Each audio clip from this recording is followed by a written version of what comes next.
असम सरकार का आज दूसरा मंत्रिमंडल विस्तार था, यानी पहले सरकार बनी, उसके बाद आज 12 मंत्रियों ने शपथ ली है। लेकिन असम में पूरा चुनाव इस मुद्दे को लेकर के लड़ा गया कि इस बार यहां से घुसपैठ जो हो रही थी, जो हुई है, उन सबको कैसे बाहर किया जाए। आज शपथ ग्रहण समारोह के दौरान स्टेट मिरर ने विधायक और सांसदों से इस मामले को लेकर के बात की और क्या कुछ कहा है उन्होंने घुसपैठ के मुद्दे को लेकर के, जरा सुनिए। अच्छा है, ये ऐतिहासिक है, सेकेंड एक्सपेंशन है ये। और हम उम्मीद करते हैं कि आसाम के जनता का जो एस्पिरेशंस है, उनका जो एक्सपेक्टेशंस है, वो जल्द से जल्द उसको समाधान किया जाए, क्योंकि थर्ड टर्म गवर्नमेंट है बीजेपी के लिए, बीजेपी और अलायंस पार्टीज के लिए ये थर्ड टाइम सरकार है। और हमारा मुख्यमंत्री डॉक्टर हिमंता बिश्वा शर्मा के लिए सेकेंड टर्म है। तो इसलिए लोगों का एक्सपेक्टेशन बहुत ज़्यादा है, तो we should be able to meet up the expectations.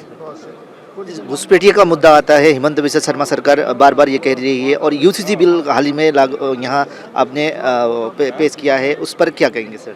किस तरह से मदद करेगा घुसपैठिया को? देखिए, ऐसा है, घुसपैठी इशू तो आज का नहीं है, ये बहुत पुराना इशू है। जब भारत का स्वाधीनता हुआ तब से घुसपैठ का इशू है। अभी इस सरकार के ऊपर लोगों का विश्वास है कि ये सरकार कुछ करके दिखाएगा, आसाम को सुरक्षित करेगा। तो इसलिए आसाम का ज़मीन को यदि सुरक्षित करना है, लोगों को सुरक्षित करना है, हमारे कल्चर को सुरक्षित करना है, तो हमें और भी कठोर परिश्रम करना पड़ेगा और इस तरह का पॉलिसीज लेना पड़ेगा जिससे कि हम इनको दमन कर सकते हैं। सिर्फ इविक्शन करने से नहीं होगा। इविक्शन जिनको जिनको किया जाएगा उनका नाम कटना पड़ेगा वोटर लिस्ट से, उनका आधार कार्ड को सीज करना पड़ेगा, उनको सरकारी कोई सुविधा ना मिले उसका व्यवस्था करना पड़ेगा। इविक्शन करेंगे, वो आदमी गोलाघाट से आके हुजाई में घुस जाएगा तो क्या फ़ायदा होगा। तो इसलिए we have to be very systematic and scientific. बार बार पश्चिम बंगाल में बार बार शुभेंदु अधिकारी ये एलिगेशन ला रहे हैं कि टीएमसी के दिन में कई बांग्लादेशियों को वहाँ वोटर आईडी दे दिया गया 2-3 साल में। ऐसा कुछ कांग्रेस के दिन में भी ऐसा हुआ, आपको लगता है? ये तो देखिए, कांग्रेस और टीएमसी में कोई अंतर नहीं है। टीएमसी का जन्म तो कांग्रेस से हुआ था, असम में एओडीएफ का जन्म तो कांग्रेस से हुआ था। ये पूरा सिंडिकेट बना के रखा है किस तरह से बांग्लादेशी मुसलमानों को भारतीय नागरिक बनाएंगे। और ये प्रक्रिया आज से नहीं, ये 70 साल से चलते आ रहा है। और ये मत समझिए कि 1-2 दिन में ये समाप्त हो जाएगा। इसको बंद करने के लिए बहुत परिश्रम चाहिए, बहुत परिश्रम चाहिए। सिर्फ मतलब बोल रहा हूँ ना कि खाली इविक्शन करने से नहीं होगा। इविक्शन करने से जंगल खाली होगा, लेकिन चलिए जंगल तो खाली होगा। मैं भी कोर्ट केस किया था हाई कोर्ट में लामडिंग रिजर्व फॉरेस्ट को खाली करने के लिए, लेकिन वहाँ से खाली होने के बाद आदमी गया कहाँ? वो आदमी तो बांग्लादेश में नहीं गया, भारतवर्ष में कहीं ना कहीं छुपा है। तो वो भारतवर्ष में नहीं, आसाम के अंदर ही छुपा है। हमारा टारगेट क्या है कि इस आदमी को आइडेंटिफाई करके बाहर भेजना है और उनको जो सुविधा मिलता है उसको बंद करना है। उनका जो पॉपुलेशन पैटर्न जो बढ़ रहा है उसको कंट्रोल करना है और उनका आधार कार्ड सीज करना है, पासपोर्ट नहीं बनना चाहिए, सारा कुछ हो रहा है।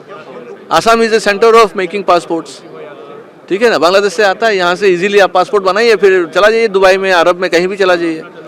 तो ये जो बड़ा सिंडिकेट है, इसको रोकने के लिए यू नीड बहुत स्ट्रेंथ चाहिए आपको, बहुत स्ट्रेंथ। जी, ऑलरेडी आपको मालूम है कि यूसीसी तो ऑलरेडी आ चुका है और आने वाला दिन आसाम की सुरक्षा के लिए, आसाम के हर खिलंजिया लोगों की सुरक्षा के लिए यह सरकार काम करेगा और शक्तिशाली ढंग से काम करेगा।